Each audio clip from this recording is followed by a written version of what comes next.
Shri Mahavir institute of learning and education भुआ उरई जालौन। मैं विवेक कुमार। जैसा कि आज का टॉपिक है exercise for complex sentence convert into compound and compound sentence convert into complex.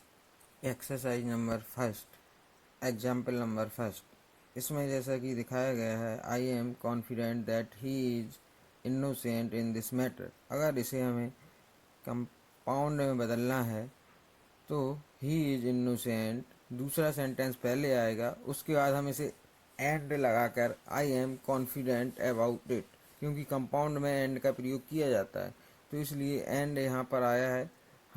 हमें हमेशा ये चीज़ याद रखनी है, यदि कम्प्लेक्स में दैट का उपयोग होता है तो पहले हम दूसरा वाला सेंटेंस लिखते हैं, उसके बाद एंड के द्वारा हम पहले सेंटेंस को जहाँ की तहाँ जोड़ देते हैं। Sentence number 2, unless he works hard he cannot pass the examination।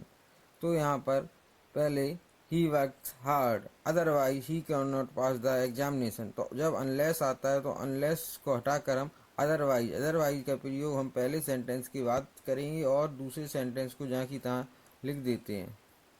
जब भी however का प्रयोग होता है तो हम however को हटाकर as dash dash as dash but का प्रयोग करते हैं। जैसे how hard work she में do she can not pass the examination. तो अगर इसे बदला गया कंपाउंड में तो सी में do as hard work as she can but she can not pass the examination. Sentence number 4, she is sure that she has stolen her purse. इसको में हम क्या करेंगे, पहले हम सेंटेंस नंबर 2 को इसमें जो है सी हैज स्टोलन हर पर्स इसे पहले लाएंगे, एंड के द्वारा जो पहला वाक्य इसमें था सी इज श्योर उसे लाएं और अबाउट इट का प्रयोग यहाँ पर पर्स के लिए किया गया है। सेंटेंस नंबर 5, जब कोई कम्प्लेक्स सेंटेंस एज से शुरू होता है और उसे कंपाउंड में बदलना होता है तो एज को हटाकर हम देयर फोर का प्रयोग करेंगे। इसमें पहले सेंटेंस को जैसा का तैसा लिखते हैं और उसके बाद देयर फोर लगाकर हम दूसरे सेंटेंस को भी जहाँ की तहाँ लिखते हैं।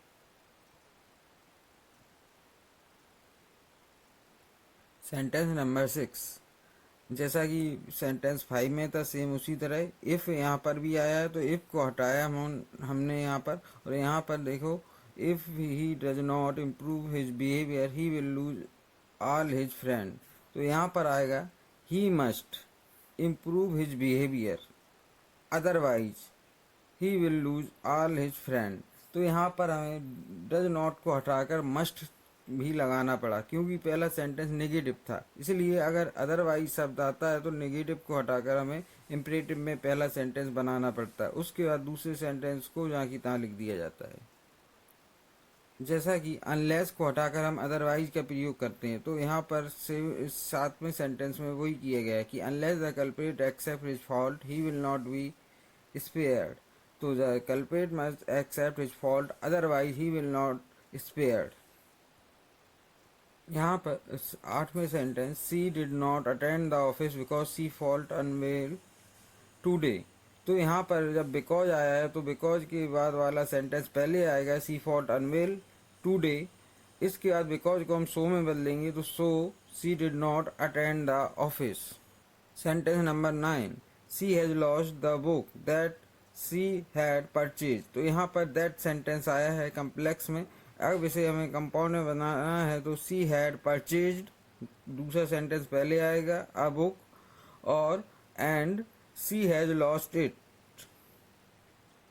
सेंटेंस नंबर 10, यहाँ पर इफ पहले आया है if you do not attend the class you will not allow to sit in the examination. तो यहाँ पर पहला सेंटेंस नेगेटिव में है और दूसरा सेंटेंस भी नेगेटिव में है, तो पहला सेंटेंस हमें पॉजिटिव में बनाना पड़ेगा। जब हम इफ को हटाकर अदरवाइज को लाएंगे तो you must attend the class otherwise you will not be allowed to sit in the examination, और दूसरा सेंटेंस जहाँ की तहाँ लिखा जाता है। पहले सेंटेंस को पॉजिटिव में बनाने के लिए यू मस्ट के साथ वर्ब की फर्स्ट फॉर्म को लाया जाता है। एक्सरसाइज नंबर 2, जिसमें कंपाउंड से कम्प्लेक्स सेंटेंस के बारे में बताया गया है। Example number first, let me reach my office and then I shall talk to him. तो इसमें क्या होगा, एंड को हटाएंगे और दूसरे सेंटेंस को पहले लाएंगे। I shall talk to him when. When यहाँ कीवर्ड आया है जो कम्प्लेक्स में सेंटेंस को बदल रहा है। When I reach my office. इसी तरह sentence number 2, spare the rod and spoil the child. तो इसमें भी एंड को हमने हटाया तो दूसरा सेंटेंस पहले आएगा, the child is spoiled when the rod is spared. Sentence number 3, the thief saw the policeman so he ran away. यहाँ पर सो को जब हम हटाएंगे तो द थीफ रन अवे। तो when he saw the policeman, तो यहाँ पर the thief ran away, he की जगह थीफ को लाया गया। तो the thief ran away when he saw the policeman, जब उसने पुलिसमैन को देखा। और द थीफ की जगह ही और ही की जगह द थीफ का प्रयोग किया गया है। Sentence number 4, she is feeling unwell so she can not attend her office. इसी को जब कंपाउंड में बदला गया है तो इधर पर सो को हटाया हमने और एज का प्रयोग करेंगे। तो पहले हम दूसरे सेंटेंस को लिखेंगे, she can not attend her office. अब सो को एज में बदला गया है as she is feeling unwell. Sentence number 5, the child felt hungry so he started weeping. अब यहाँ पर देखो, the child started weeping because, so को किस में बदल दिया गया, बिकॉज ही फेल्ट हंग्री। तो यहाँ पर भी जो सब्जेक्ट है वो द चाइल्ड था, इसलिए ही की जगह हमने पहले द चाइल्ड, उसके बाद जो वर्ब के साथ बकाया भाग था उसे लिखा, उसके बाद सो को बिकॉज में बदला और फिर पहले सेंटेंस को हम लाए तो वहाँ पर द चाइल्ड की जगह ही को लिखा जाएगा, he felt hungry. Sentence number 6, the news is very good but it is not true. जब इसे हम कम्प्लेक्स में बदलेंगे तो वेरी डैश बट को हम TOO2-2 में बदलते हैं। तो the news is TOO2 good to be true. Sentence number 7, जब कोई सेंटेंस वर्ब की फर्स्ट फॉर्म से शुरू हो और दूसरा सब सेंटेंस फ्यूचर इंडेफिनिट का हो तब उसे हम कम्प्लेक्स में बदलते समय इफ में बदल देते हैं।